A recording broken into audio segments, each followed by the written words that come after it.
오늘은 성령 강림 후 셋째 주일입니다. 주일 아침 예배를 시작하겠습니다. 다 같이 찬송가 23장 만 입이 내게 있으면 1, 2, 3절을 찬송하시겠습니다.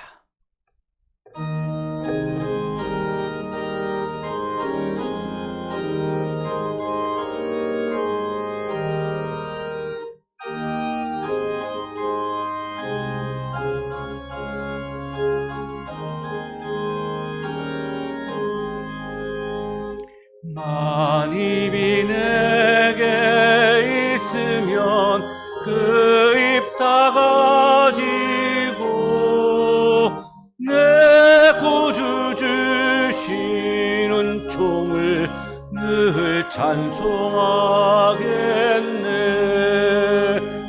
내 은혜로신 하나님 날 도와주시고 그 크신 영광 널리 펴 알게 하소서.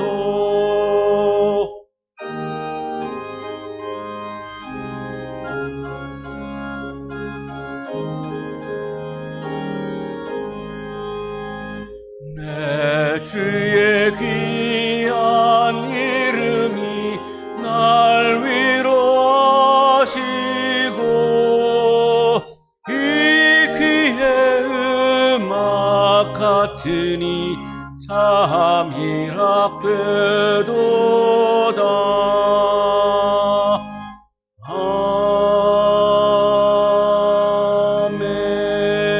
아멘.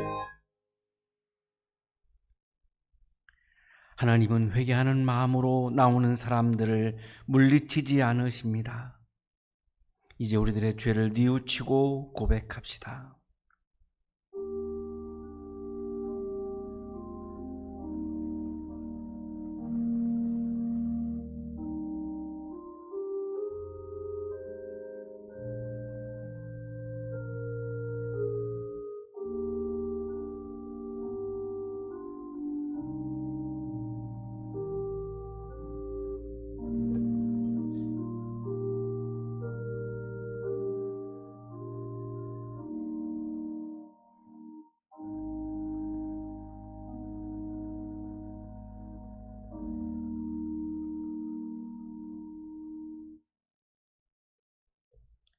우리가 우리 죄를 자백하면 하나님은 신실하시고 의로우신 분이셔서 우리 죄를 용서하시고 모든 불의에서 우리를 깨끗하게 해 주실 것입니다.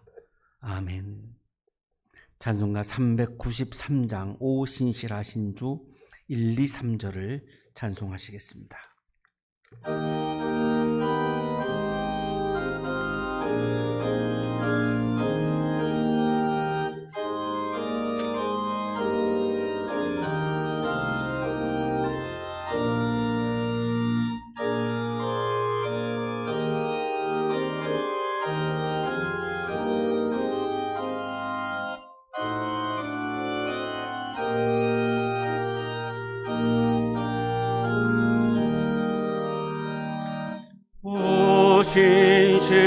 신실하신 주 내 아버지여 그럼 계시니 두려움 없네.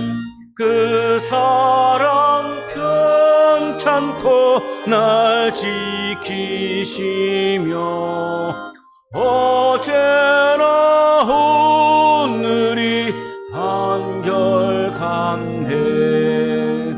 오 신실하신 주, 오 신실하신 주 날마다 자비를 베푸시며 일용할 모든 것 내려주시니 오 신실하신 주 나의 구주. 봄철과 또 여름 가을과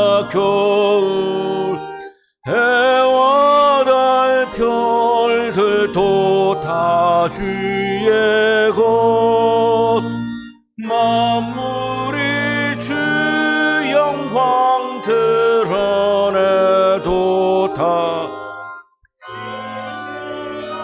주 사랑 나타내네.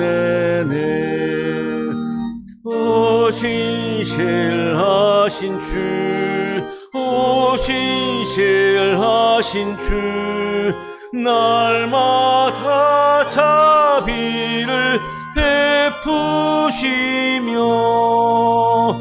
일용할 모든 것 내려주시니 오 신실하신 주, 나의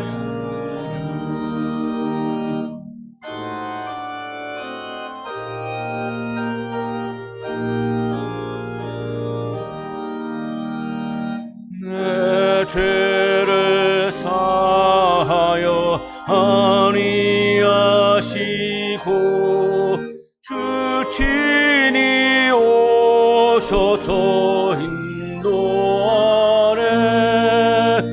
오늘의 힘되고 내일의 소망 주만이 만복을 내리시네. 오 신실하신 주, 오 신실하신 주, 날마다 자비를 베푸시며 일용할 모든 것 내려주시니 오 신실하신 주,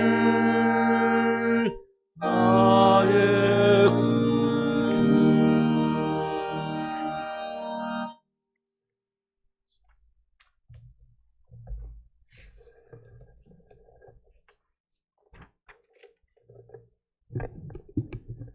다 함께 기도하시겠습니다. 사랑과 은혜가 풍성하신 하나님, 하나님께 감사와 찬양을 올려드립니다. 오늘도 변함없이 우리에게 가장 좋은 날을 주시고 하나님의 생명을 부어주시사 복되고 아름다운 하루를 살아가게 해주심에 감사를 드립니다. 우리의 모든 인생을 인도하시고 지켜주시사 하나님의 뜻을 이루며 살 수 있도록 축복하여 주심에도 감사를 드립니다. 힘들고 어려운 때에 성령께서 도우시사 우리의 마음을 붙잡아 주시고 하나님을 떠나지 않도록 인도하여 주신 주님의 은혜 또한 감사를 드립니다. 자비로우신 하나님, 하나님께서 우리에게 허락하신 많은 것들이 있음에도 불구하고 우리의 무지와 상실로 인하여 마치 내 능력으로 된 것처럼 생각하고 행동하는 우리들을 용서하여 주옵소서. 하나님께서 행하신 일들이 나의 영광으로 변질되어 불신앙과 불순종으로 이어가는 우리들의 악한 행실을 긍휼히 여겨 주옵소서. 우리의 부족함과 연약함을 아시는 주님, 하나님을 온전히 섬기지 못하는 우리들을 불쌍히 여겨주시고 하나님을 온전히 주인으로 여기며 순종의 삶을 살아가는 우리 모든 성도들이 되게 하여 주옵소서. 사랑이 풍성하신 하나님, 많은 일들로 힘겨워하는 이들을 축복하시고 위로하여 주옵소서. 육신적인 질병과 고통, 자신에게 미치는 상황으로 인한 염려와 두려움, 영적인 침체로 낙심 가운데 놓인 모든 자들을 위로하여 주시고 그들과 함께하여 주옵소서. 아직까지 코로나 바이러스가 확장되고 있는 가운데에 많은 연유로 인하여 고난 가운데 놓인 자들이 있습니다.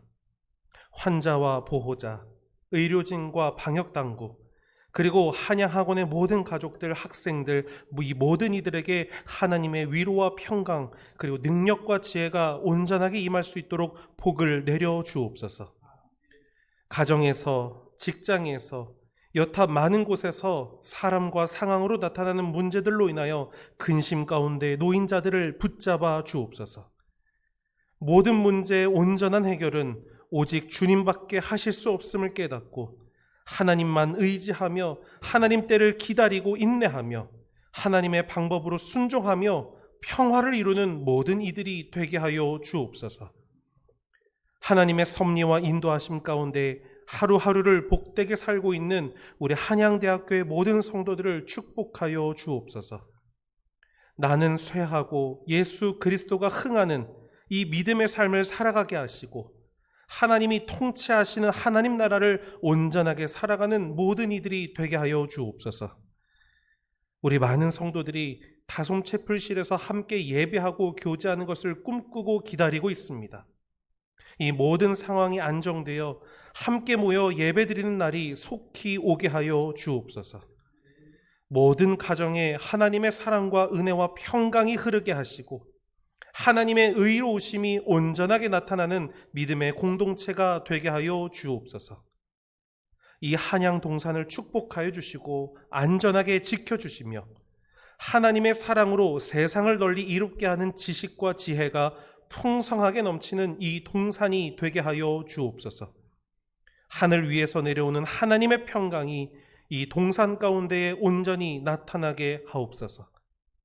하나님, 우리 모든 성도들의 삶이 거룩하신 하나님 앞에 합당한 거룩의 삶을 살기를 소망합니다. 세상의 많은 시험과 유혹 앞에서도 무너지지 않게 하시며 낙심과 좌절에 빠지지 않고 온전한 믿음으로 바로 서는 우리 모든 성도들 되게 하여 주옵소서. 우리의 모든 삶을 주의 손에 의탁하옵고 우리 구주 예수 그리스도의 이름으로 간절히 기도드립니다. 아멘.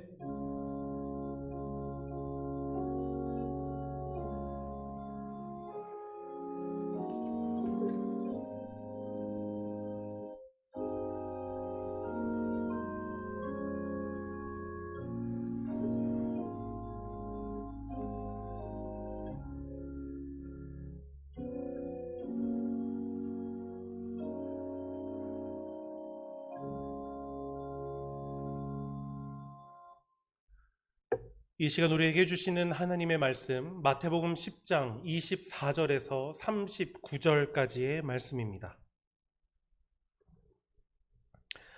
제자가 스승보다 높지 않고 종이 주인보다 높지 않다.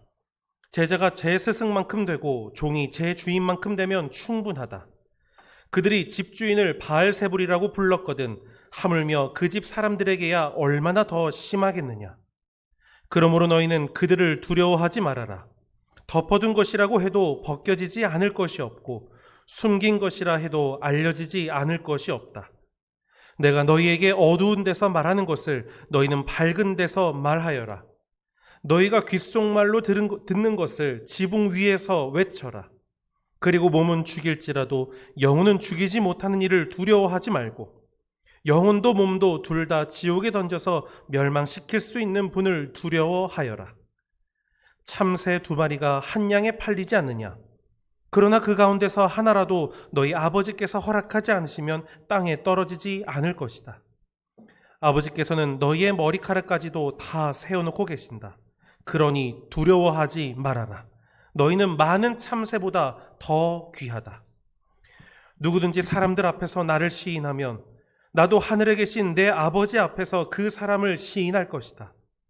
그러나 누구든지 사람들 앞에서 나를 부인하면 나도 하늘에 계신 내 아버지 앞에서 그 사람을 부인할 것이다. 너희는 내가 세상에 평화를 주려고 온 줄로 생각하지 말아라. 평화가 아니라 칼을 주려고 왔다. 나는 사람이 자기 아버지와 맞서게 하고 딸이 자기 어머니와 맞서게 하고 며느리가 자기 시어머니와 맞서게 하려고 왔다. 사람의 원수가 자기 집안 식구일 것이다. 나보다 아버지나 어머니를 더 사랑하는 사람은 내게 적합하지 않고 나보다 아들이나 딸을 더 사랑하는 사람도 내게 적합하지 않다. 또 자기 십자가를 지고 나를 따르지 않는 사람도 내게 적합하지 않다. 자기 목숨을 얻으려는 사람은 목숨을 잃을 것이요 나를 위하여 자기 목숨을 잃는 사람은 목숨을 얻을 것이다. 복음서의 말씀입니다.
사랑 안에서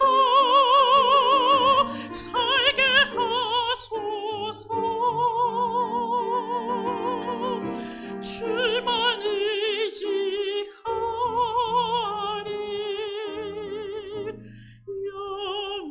영원토록.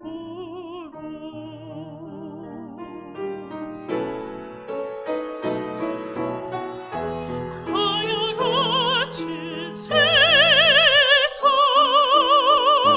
주만 의지하며 주의 인도하심 날 강건케 하시며 주의 사랑 안에서 살게 하소서. 주만 의지하리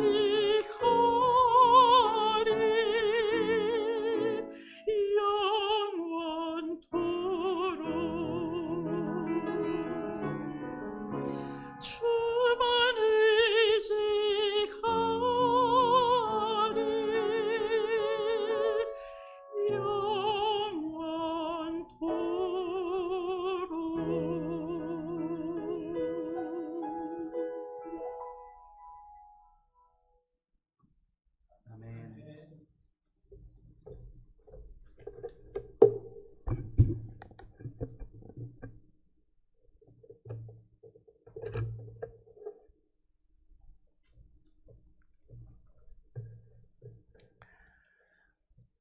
보네퍼는 독일 신학자입니다. 어릴 때부터 음악과 종교를 좋아했고, 그래서 신학을 전공을 했습니다. 튜빙겐 대학, 그리고 베를린 대학에서 신학을 공부했는데 21살 때 성도의 교제라고 하는 논문으로 박사학위를 받았습니다. 그리고 25살 때 대학 교수가 된 천재 신학자입니다.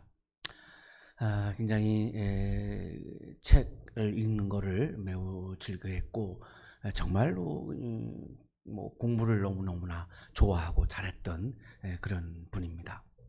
1933년 1월에 히틀러가 집권을 하면서 보네퍼의 학자의 길은 굉장히 많은 이제 굴곡을 직면하게 됩니다. 히틀러가 집권하니까 독일의 제국교회가 모두가 나서서 히틀러를 지지하는 성명을 발표하고 열렬히 히틀러를 지지하고 나섰습니다. 보네퍼의 눈에는 그것이 우상 숭배로 여겨졌고, 그리고 정의가 아니었고, 하나님의 정의가 아니었고, 그래서 히틀러를 비판하기 시작을 했습니다. 한 라디오 방송에 가서 지도자 개념의 변천이라고 하는 제목으로 강연을 했습니다. 1933년 2월 1일, 1월 30일이 히틀러가 집권한 날인데요. 바로 그 다음 날이죠. 히틀러가 집권한 다음 날 벌써 보네퍼는 지도자 개념의 변천이라는 제목의 라디오 강연을 통해서 히틀러는 독일 국민을 잘못 인도하고 있으며 그의 정치 원리는 하나님을 부정하고 인간적 지도자를 우상화할 위험이 있다고 경고했다. 고범소 교수님이 옥중서신을 번역하면서 설명을 우리에게 해준 그런 글인데요. 그래서 이 히틀러를 비판하는 방송하는 중간에 방송이 중단됐습니다. 그리고 그날 이후부터 히틀러의 나치가 보네퍼를 감시하기 시작을 했습니다. 놀라운 것은 이런 상황에서 보네퍼는 히틀러를 두려워하지 않았다는 것입니다. 이게 과연 어디서 나온 에너지일까? 이것이 과연 무엇일까라고 하는 질문을 던지지 않을 수가 없는데요. 그 무지막지한 히틀러를 보네퍼는 두려워하지 않았습니다. 또 하나 우리의 질문은 우리가 기독교에서 강조하고 있는 사랑으로, 그러면 보네퍼가 히틀러를 사랑하는 것이 신앙적인 것인가? 맞서는 것이 신앙적인 것인가? 라고 하는 질문을 하지 않을 수가 없는 거죠.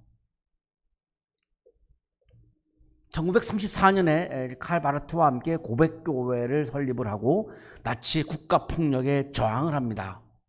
그리고 1935년에 독일 바르멘에서 예수 그리스도만이 복종의 대상이고 하나님의 계시다라고 하는 내용의 바르멘 선언을 하면서 히틀러에 대한 불복종을 선언합니다. 이런 행보가 기독교에서 말하는 사랑을 위배하는 것이 아니냐라고 우리가 질문할 수 있고 비판할 수 있습니다. 1939년에 미국의 뉴욕에 있는 유니온 신학교의 초청교수로 초빙을 받아서 뉴욕으로 갔습니다. 라이놀드 니보의 후원을 받았고요. 그래서 이 뉴욕에 있는 신학자들이 니버를 비롯한 분들이 망명을 권유합니다. 근데 보네포는 망명을 거절하고 다시 독일로 돌아갑니다. 그리고 신학교를 세워서 신학생들을 가르치기 시작을 하는데요. 미국에 머물지 않고 독일로 돌아가는 것을 보면은 보네포는 전혀 히틀러를 두려워하지 않고 있습니다.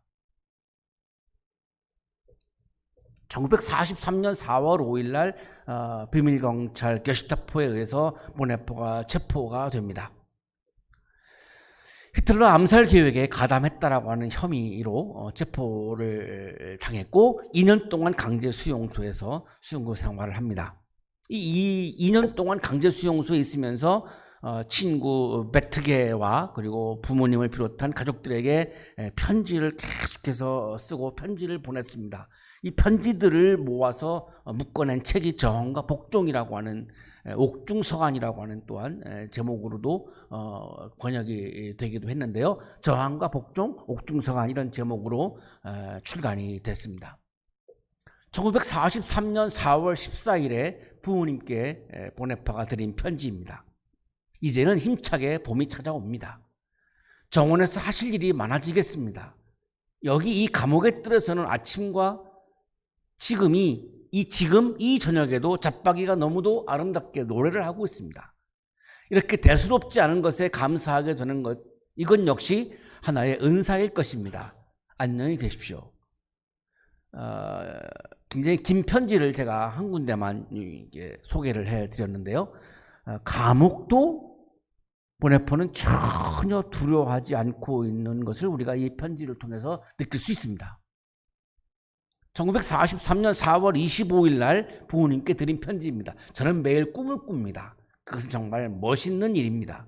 잠에 들 때까지 하루 종일 따로 웬 성구를 암송합니다. 아침 6시에 시편과 찬송가를 읽고 두 분 생각을 합니다. 전혀 두려움이 없죠. 히틀러를 두려워하지도 않고 감옥을 두려워하지도 않고 죽음까지도 두려워하지 않고 있는 부분을 우리가 지금 느낄 수 있습니다. 1945년 4월 9일 날 가족 3명과 함께 나치에 의해서 교수형을 당합니다. 보네포가 남긴 마지막 말을 또한 우리가 주목할 필요가 있습니다. 동료 수감자 가운데 하나였던 한 영국군 장교는 이렇게 썼다. 1945년 4월 8일 일요일 보네포 목사는 작은 예배를 인도했으며 모두의 가슴에 감동을 주는 말씀을 전했다. 그 강제 수용소에서 포로들을 위한 주일 예배를 인도한 거죠. 그는 우리가 갇혀있는 참 뜻과 이것이 우리에게 가져다 준 생각과 결심을 표현하는 정확한 단어들을 찾아냈다. 그가 마지막 기도를 끝내자마자 문이 열렸고 2명의 간수가 들어왔다. 그들은 이렇게 말했다. 보네포 이리 나와. 그것은 모든 수용자들에게 한 가지 의미만을 가지고 있을 뿐이었다. 교수대 우리는 그에게 인사를 했다. 그는 나를 따로 부르더니 이렇게 말했다. 이것은 끝이 아닙니다. 내게는 이것이 삶의 시작일 뿐입니다. 다음 달 그는 플로센부르크에서 교수형으로 생을 마감했다. 마지막 말이 이런 말입니다. 이것은 끝이 아닙니다. 내게는 이것이 삶의 시작일 뿐입니다. 전혀 죽음 앞에서 죽음을 두려워하지 않고 있습니다.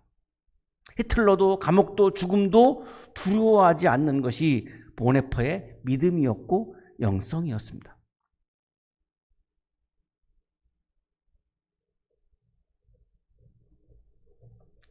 과연 어떤 것을 우리가 신앙이라고 말할 수 있는 것이죠? 그런 상황에서 히틀러가 두려워서 히틀러와 타협을 하고 히틀러를 사랑한다라고 하는 이름으로 히틀러를 메시아로 받아들이는 것이 과연 기독교 신앙인가?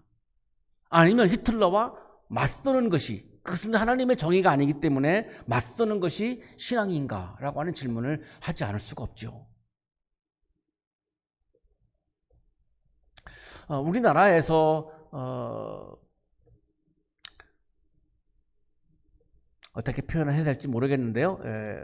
이렇게 군사 반란을 통해서 정권을 획득한 분을 위한 기도회가 열린 적이 있었습니다. 우리나라 교단을 다 대표하는 한경림 목사님을 비롯한 이름을 대면 다 알 수 있는 이런 분들이 거기서 모여서 그분을 우리나라의 메시아라고 칭송하고 기도하고 설교를 한 역사가 우리 현대사에 있습니다. 과연 그렇게 하는 것이 신앙인가?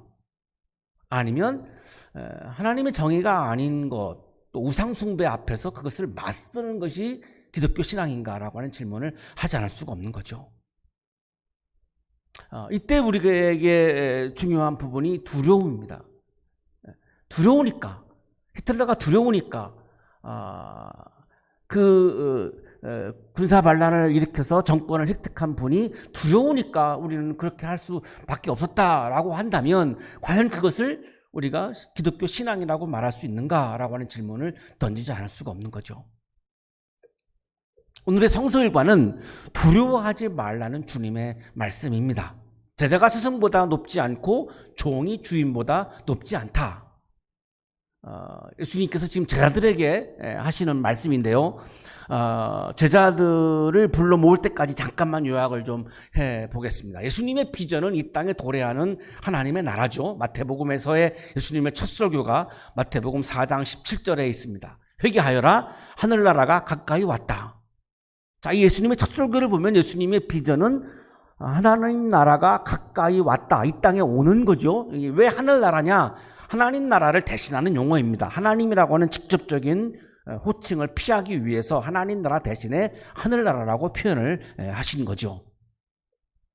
자, 예수님께서는 첫 설교를 통해서 우리가 하늘나라에 간다라고 말씀하시지 않고 하늘나라가 왔다, 엔기켄, has come이라고 말씀을 하셨죠. 그러니까 예수님의 비전은 하나님의 나라가 이 땅에 도래하는 거죠. 그러면 우리가 예수님을 사랑한다라고 하는 말은 뭐죠? 예수님의 비전을 함께 공유하고 예수님의 비전을 우리도 사랑할 때 예수님을 사랑하는 거지. 예수님의 비전을 내가 전혀 받아들이지 아니하면서 예수님을 사랑한다라고 말할 수는 없는 거죠. 자, 예수님께서는 하나님의 나라를 이 땅에 이루기 위해서 이렇게 설교하신 다음에 베드로와 안드레를 제자로 부르십니다. 4장 19절에서 나를 따라오너라 해서 제자를 부르시죠. 그리고 하나님의 나라가 이 땅에 오게 해달라고 기도하시죠. 마태복음 6장 10절, 그 나라를 오게 하여 주시며 그 뜻을 하늘에서 이루심같이 땅에서도 이루어 주십시오.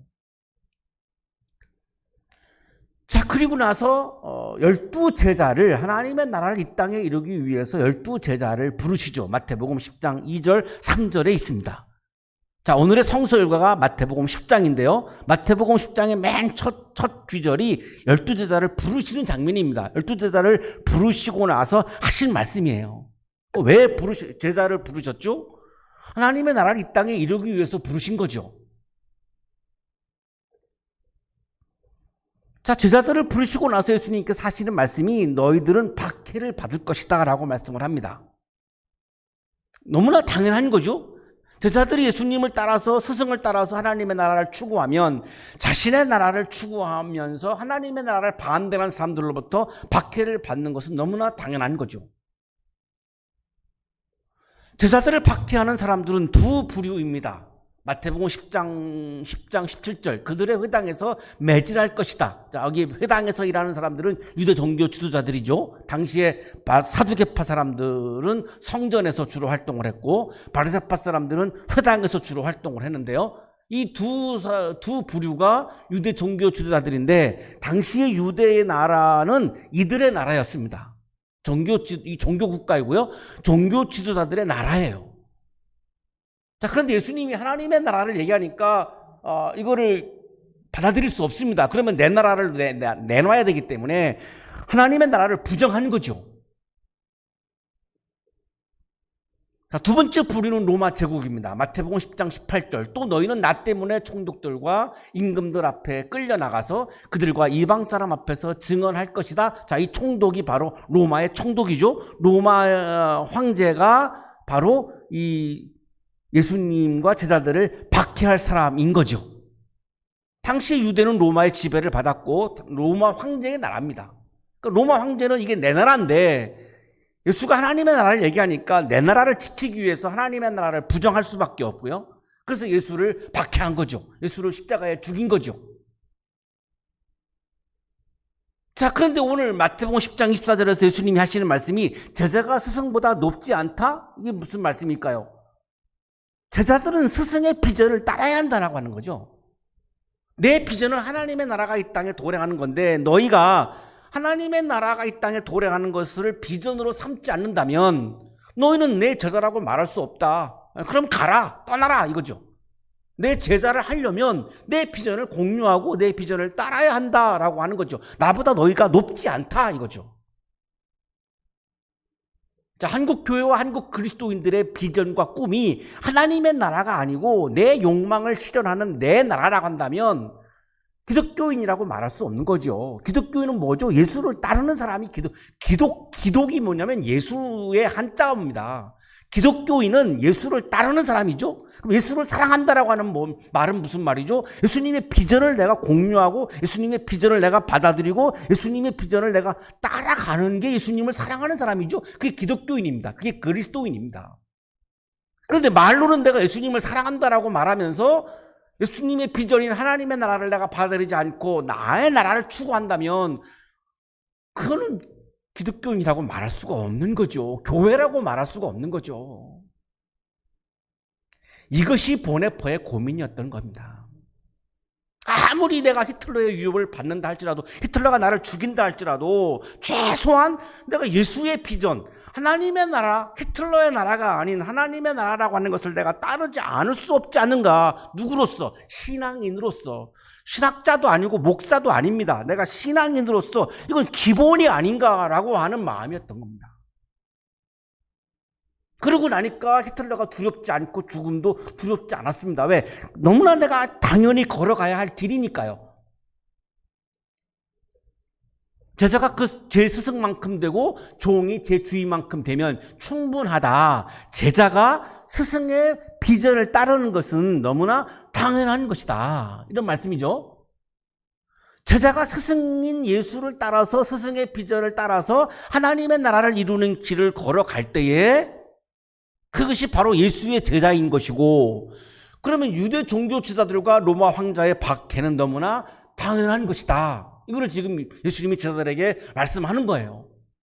이게 싫으면 떠나라. 이게 무서우면, 이게 두려우면 얼마든지 떠나라. 지금 말씀하고 있는 거죠. 바리새파 사람들은 예수님을 사탄이라고 핍박했죠. 마태복음 12장 24절. 이 사람이 귀신의 두목 바알세볼의 힘을 빌지 않고서는 귀신을 쫓아내지 못할 것이다. 예수를 귀신으로 몰아서 낭떠러지에서 막 밀어가지고 막 죽이려고 했고 온갖 협박을 하고 핍박을 했습니다. 박해를 다 했습니다. 자, 이 바리새인들이 나한테 이렇게 했는데 너희가 나의 비전을 따라서 하나님의 나라를 추구한다면 내 나라를 지키려고 하는 유대 종교자들은 너희들도 박해할 것이다. 이것이 각오가 되어 있다면 나를 따르고 이것이 각오가 되어 있지 않다면 떠나라. 이런 말씀인 거죠.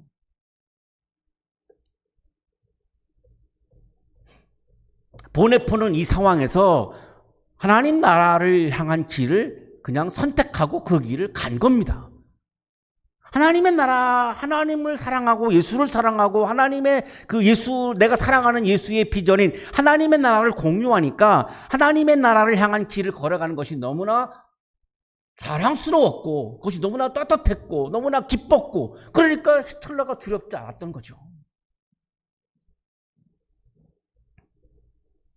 자, 이제 드디어 예수님이 이렇게 말씀하시죠. 그러므로 너희는 그들을 두려워하지 말아라. 그들, 유대 종교주의자들, 로마 제국주의자들 두려워하지 말아라. 왜? 덮어둔 것이라 해도 벗겨지지 않을 것이 없고 숨긴 것이라 해도 알려지지 않을 것이 없다. 아무리 이 땅에 도래하는 하나님의 나라를 덮어두어서 지금 보이지 않지만 벗겨서 나타나게 될 것이다.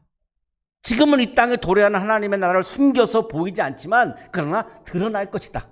그러면 누가 두려워해야 하는가? 유대 종교 지도자들과 로마 황제가 하나님의 나라를 부정하고 있기 때문에 그들이 두려워해야 하는 것이지, 하나님의 나라를 추구하는 사람들은 두려워할 것이 없다. 왜? 그 나라가 올 것이 확실하기 때문에.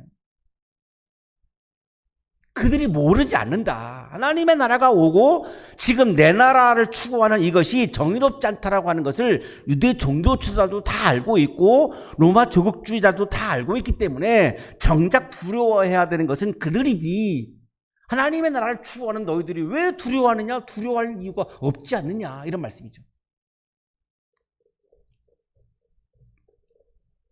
내가 너에게 어두운 데서 말하는 것을 너희는 밝은 데서 말하라. 예수의 제자는 하나님의 나라를 당당하게 말해야 하는 사람이다. 너희가 귓속말로 듣는 것을 지붕 위에서 외쳐라. 자신의 이익이 아니라 하나님의 나라를 외치는 것이 예수의 제자이다.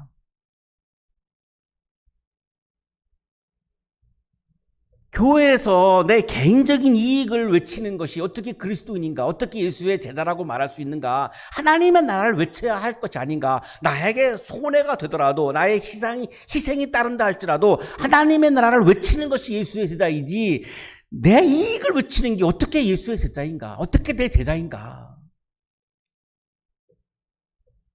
그리고 몸은 죽일지라도 영혼은 죽이지 못하는 일을 두려워하지 말아라. 유대 종교 지도자들은, 로마 황제는 우리의 영혼을 죽일 수가 없다. 그러니 박해하는 유대 종교 지도자들과 로마 황제를 두려워하지 말고 우주의 주권을 가지고 계시는 하나님을 두려워하는 것이 신앙인이다. 그것이 나의 제자이다. 이렇게 말씀하고 있는 거죠. 참새 2마리가 한 양에 팔리지 않느냐? 여기서 한 양은 아사리온인데요.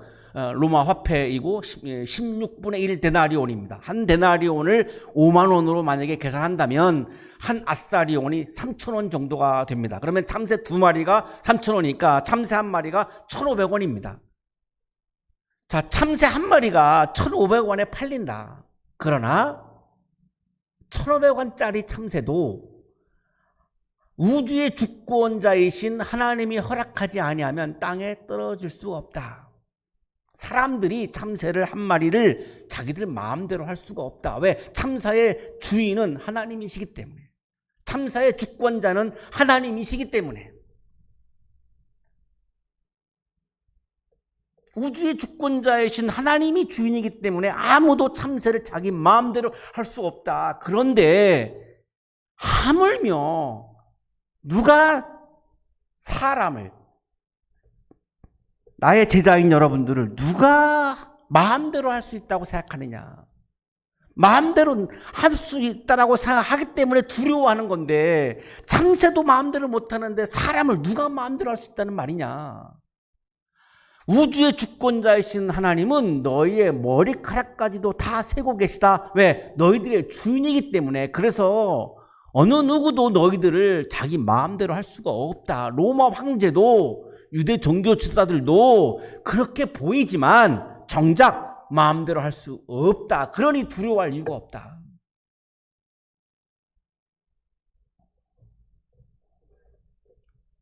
그러니 두려워하지 말아라. 너희는 많은 참새보다 더 귀하다. 참새도 사람 마음대로 할 수 없거늘 왜 로마 황제와 유대 종교 지도자들을 두려워하느냐? 너희는 참새보다도 더 귀하게 여기시는데 하나님이 왜 그걸 두려워하느냐? 두려워한다라고 하는 것은 하나님이 너희를 귀하게 여긴다라고 하는 것을 못 믿는 거니까 그것은 신앙이 아니지 않느냐? 어떻게 내 제자라고 어떻게 말할 수 있단 말이냐? 보네포는 그래서 히틀러를 두려워하지 않았던 것이죠. 진정한 믿음의 소유자였던 겁니다. 그냥 학자만이 아니라 진정한 신앙인이었던 거예요. 하나님을 두려워하는데 히틀러를 내가 왜 두려워하느냐? 히틀러가 나를 자기 마음대로 한다 못한다는 믿음이 확고했던 거죠. 내가 새보다 귀한 존재인데 하나님이 나를 새보다 귀하게 여기시는데 어떻게 히틀러가 나를 자기 마음대로 한단 말이냐. 그래서 히틀러를 두려워하지 않았던 거죠. 자, 여기다 대고 히틀러를 왜 사랑하지 않았느냐라고 하는 질문은 너무 황당한 질문이죠. 그게 질문이 되지 않지 않습니까? 여기다 대고 이런 깊이 있는 보네포의 신앙을 놓고 보네포는 왜 그럼 히틀러를 사랑하지 않았느냐? 이게 질문이 말이 되는 질문이 아니죠.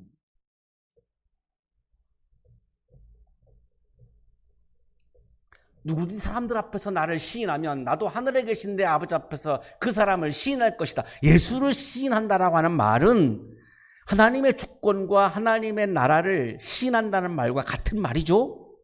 예수를 시인한다는 말이 무슨 말입니까? 예수의 비전을 시인하는 게 예수님을 시인하는 거죠. 예수님의 말씀을 내가 받아들이는 게 예수님을 시인하는 거죠. 예수님의 말씀이 뭡니까? 첫 설교가 시종일관 3년 동안 강조하신 게 하나님의 나라가 이 땅에 왔다입니다. 그러면 하나님의 나라를 내가 받아들이지 않고 여전히 나의 나라를 추구한다면 그건 예수를 시인한 게 아니죠. 이거를 그냥 예배당에 와서 주여 했다고 해서 내가 예수를 시인했다라고 착각하지 마세요. 그건 예수를 시인한 게 아니죠. 하나님의 나라를 내가 받아들이지 않는다면 예수를 시인한 게 아니죠. 그러면 어떻게 됩니까? 나도 시인하지 않는다는 거예요, 그 사람을. 하나님의 나의 비전인 하나님의 나라를 시인하고 받아들이는 사람을 나는 그 사람을 시인한다라는 말씀이에요. 그러나 누구든지 사람들 앞에서 나를 부인하면 나도 하늘에 계신 내 아버지 앞에서 그 사람을 부인할 것이다. 자, 나의 비전인 하나님의 나라를 시인하지 않는다면 나도 그 사람을 시인하지 않는다. 그리스도인으로서 신앙인으로서 나의 제자로 시인하지 않는다라는 말이죠. 그러니 내 비전인 하나님의 나라를 수용하지 못하고 너희들 중에 내 나라를 추구하는 마음이 아직도 가지고 있다면 나는 그 사람을 시인할 수 없으니 떠나라 이겁니다.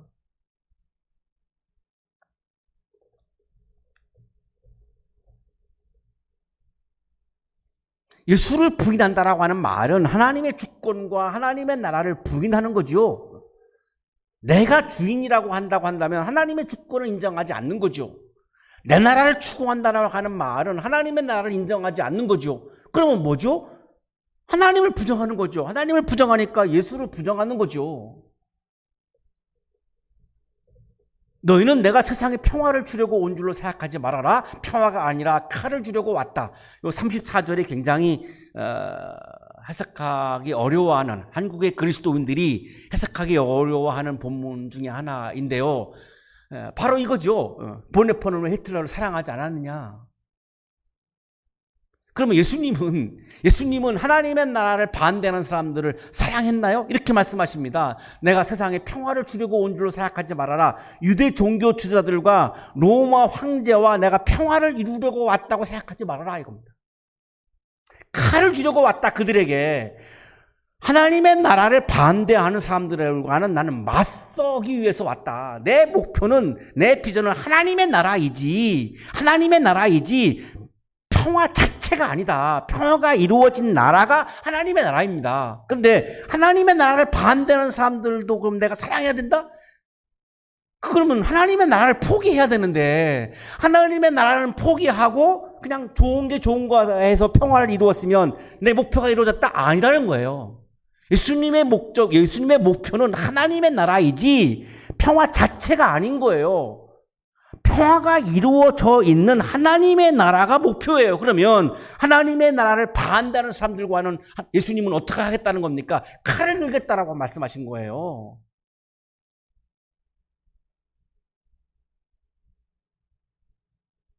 여기다가 대고 보네포는 왜 사랑하지 않았느냐라고 말하면 참 황당한 질문이죠.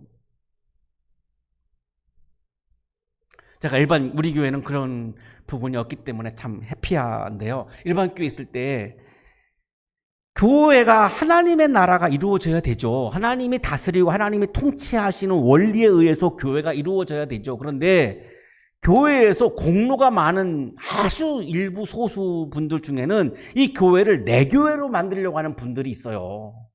그러니까 많은 교인들이 그 상처를 받아요. 왜? 예수님의 교회라고 믿고 있는데 자꾸 내 교회라고 주장하니까 참 힘든 거죠, 일반 교인들이. 그럼 목사의 역할은 뭐죠? 내 교회라고 하는 거, 지향하는 것이 신앙적인 것이 아니다라고 얘기를 해야 되고, 그리고 이 교회를 주님의 교회로 이끌어 가야 되죠. 그렇게 하면은 내 교회를 만들려고 하는 분들이 저한테 저항을 해요. 그 저항을 하는 논리 중에 하나가 뭐냐면, 왜 목사님은 나를 사랑하지 않습니까? 라고 하는 얘기, 논리예요. 그러면 하나님의 교회를 내 교회로 만들려고 하는 사람을 나는 사랑한다고 말해요. 그러나 내 교회로 만들려고 하는 부분은 내가 인정하지 않습니다. 받아들일 수 없습니다. 그거는 내가 칼로 맞서야 합니다라고 얘기를 해요. 그러나 당신은 내가 우리 교회 한 그리스도인으로서 나는 사랑합니다. 사람은 사랑합니다. 그러나 내 교회로 만들려고 하는 시도에 대해서는 나는 칼로 맞설 수밖에 없습니다. 라고 나는 얘기를 했어요. 왜? 예수님이 이렇게 말씀하셨거든요. 어떻게 보면 참 영리하면서도 어떻게 보면은 좀 사악하다고 볼 수 있는데요. 하나님의 나라를 이루려고 하고 내 나라로 이루려고 하는 것을 막는 거 앞에서 왜 당신 나 사랑하지 않느냐, 이 논리가 보네포 너는 왜 히틀러를 사랑하지 않느냐라고 하는 거와 똑같은 논리거든요. 예수님은 이렇게 말씀하셨습니다. 내가 세상에 평화를 주려고 온 줄로 생각하지 말아라. 평화가 목적이 아니다. 하나님의 나라가 목적이다. 하나님의 나라를 반대하는 사람은 나는 칼로 맞서기 위해서 왔다, 이렇게 말씀했습니다.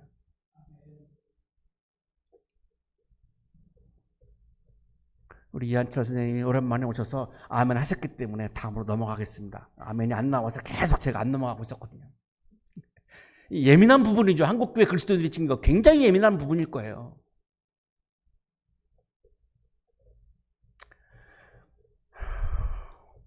사람들을 억압하고 지배하는 유대 종교주자들과 로마 황제의 나라를 하나님의 뜻이 다스리는 하나님의 나라로 전환시키기 위해서 오셨으니까요.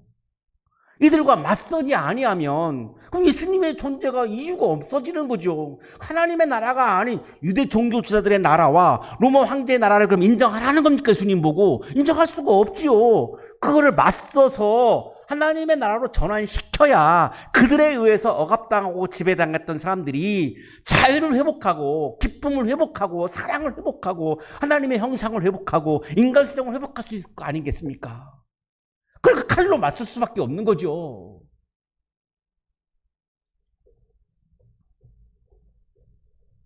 나는 사람이 자기 아버지와 맞서게 하고 딸이 자기 어머니와 맞서게 하고 며느리가 자기 시어머니와 맞서게 하려고 왔다. 이것도 또 굉장히 해석하기 어렵죠. 우리 유교 전통인 한국에서. 이 말씀도 그런 말씀이에요. 아버지가 하나님의 나라를 반대하면 맞설 수밖에 없다.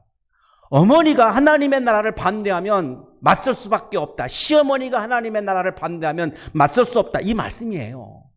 그럼 아버지가 나보고 도둑질 하고 해오라고 하면 내가 맞설 수밖에 없지요.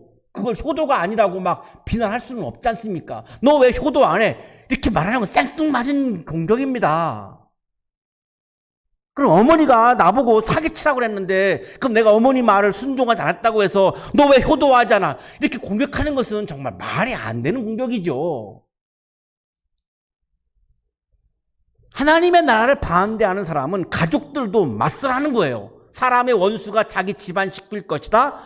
집안 가족들, 가족 이기주의 때문에 하나님의 나라를 방해하면 그 가족 이기주의 때문에 하나님의 나라를 방해하면 가족들이 원수로 여기라는 거예요. 가족들조차도 하나님의 나라를 반대하는 것은 받아들일 수 없다는 거예요. 그럼 원수가 된다는 거예요. 나보다 아버지나 어머니를 더 사랑하는 사람은 내게 적합하지 않다. 하나님의 나라보다 가족 이기주의를 더 사랑하는 사람은 예수와 하나님 나라에 적합하지 않다. 떠나라 이거예요. 예수와 함께 하나님의 나라를 향한 길을 함께 걸어갈 수 없다는 거예요. 나보다 아들이나 딸을 더 사랑하는 사람도 내게 적합하지 않다. 아들에 대한 사랑, 딸 사랑 자체가 나쁘다는 말이 아니라 아들 사랑 때문에, 딸 사랑 때문에 하나님의 나라의 원리를 어기게 된다면 그 사람은 하나님 나라보다, 예수보다 아들의 이익과 딸의 이익을 더 추구한다면 그것은 하나님 나라를 반대하는 거기 때문에 예수와 함께 하나님 나라를 향한 길을 함께 걸어갈 수가 없다. 자기 십자가를 지고 나를 따르지 않는 사람도 내게 적합하지 않다. 예수의 빛은 하나님의 나라를 받아들이지 않고 예수를 따르지 않는 사람은 예수와 하나님 나라에 적합하지 않다.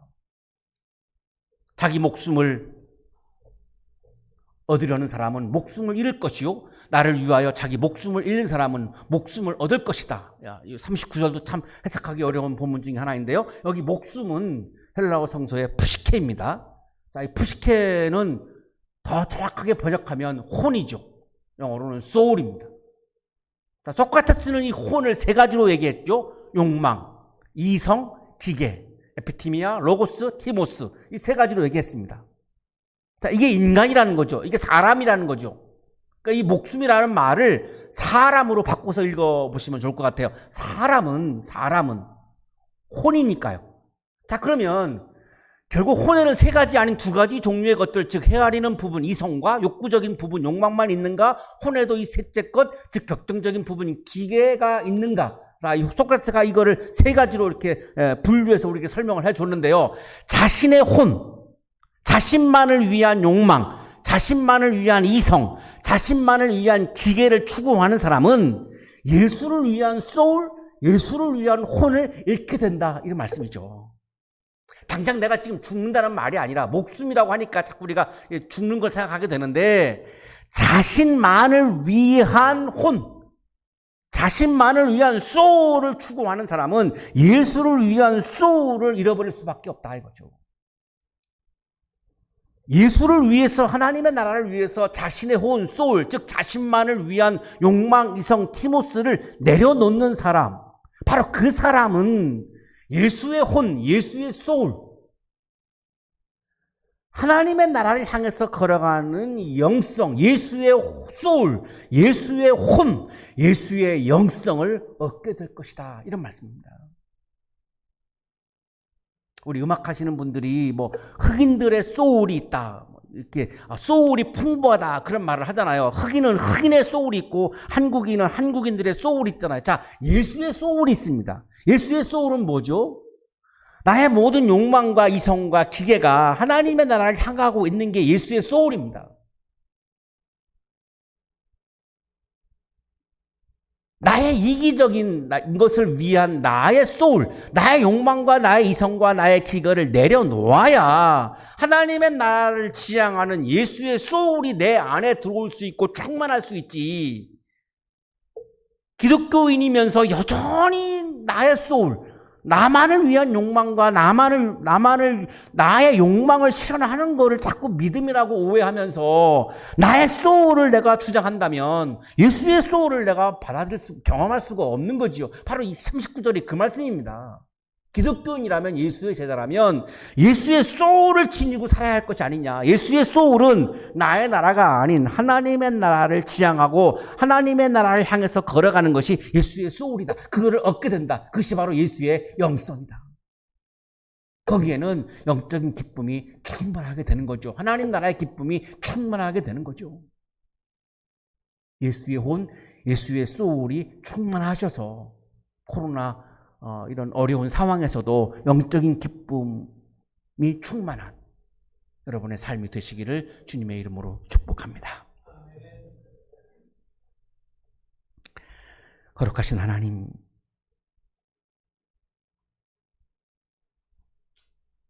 우리를 불쌍히 여겨 주옵소서. 아직도 나의 욕망을 위한 길을 걸어가고 있는 우리들을 불쌍히 여겨 주시고 예수의 혼을 충만케 하여 주셔서 하나님 나라의 기쁨이 가득한 삶을 살아갈 수 있도록 우리에게 복을 내려 주옵소서. 그래서 세상 어떤 것도 두려워하지 않는 기쁨이 가득한 삶이 되게 해 주옵소서. 예수 그리스도의 이름으로 기도하옵나이다. 아멘.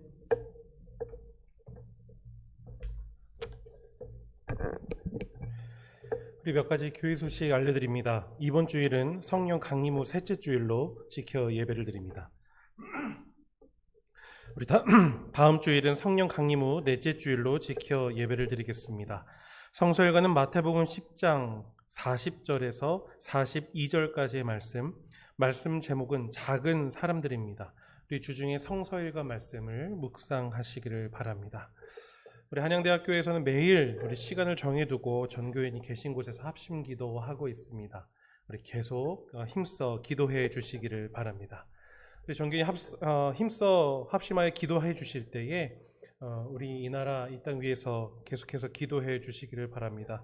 우리 모든 국민들의 안전을 위해서 우리 환자들의 가족들, 의료진들, 그리고 이 한양동산에 있는 한양대학교 학생들, 유학생들, 우리 한양대학교의 가족들, 한양학원의 모든 가족들을 위해서 우리 계속 힘써 기도해 주시기를 바랍니다. 우리 교회는 전염병의 확산을 막고 우리 교인들의 안전을 지키기 위해서 우리 계속 가정에서 영상으로 함께 예배를 드리고 있습니다. 많이 답답하시리라 생각합니다. 그리고 언제 우리 예배실에서 함께 예배를 드릴지 기다리고 계실 터인데 우리 조금만 더 참으시고 또 답답하시더라도 하나님을 향한 그 마음 풍성하게 갖고 우리 작은 영상으로 보더라도 큰 은혜 받으시는 여러분들의 가정 예배가 되기를 주님의 이름으로 부탁드립니다. 우리 예배를 드릴 때에 교회 헌금을 지금 계좌로도 함께 하고 있습니다. 우리 헌금을 계좌로 보내주신 분들은 우리 정기수 재무부장님께 헌금 한목에 대해서 다시 한번 문자 발송 부탁드립니다. 교회 소식 여기까지입니다. 주님께 예물을 드리겠습니다.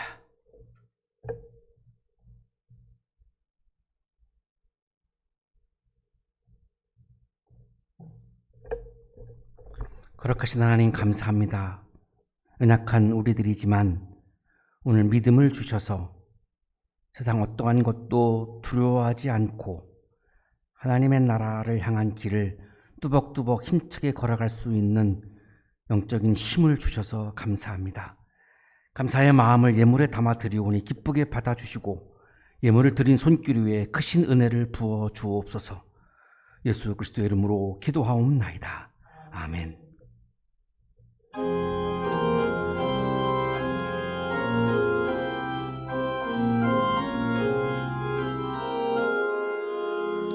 주 앞에 모든 일 잘 행케 하시고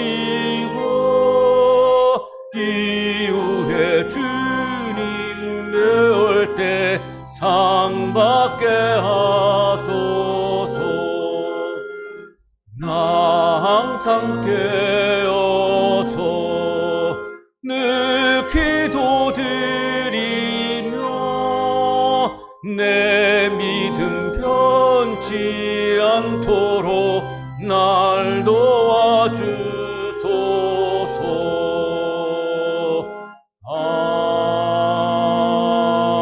아멘. 이제는 우리에게 하나밖에 없는 생명까지도 사랑으로 나누어 주시는 예수 그리스도의 은혜와 오늘도 우리에게 말씀을 주시는 하나님의 사랑하심과 생명의 기운을 주시는 성령의 역사하심이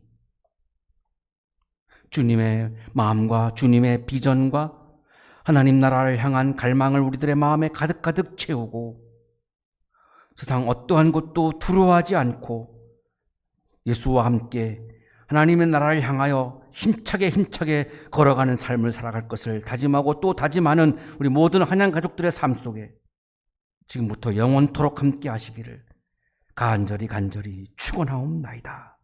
아멘.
주옵소서.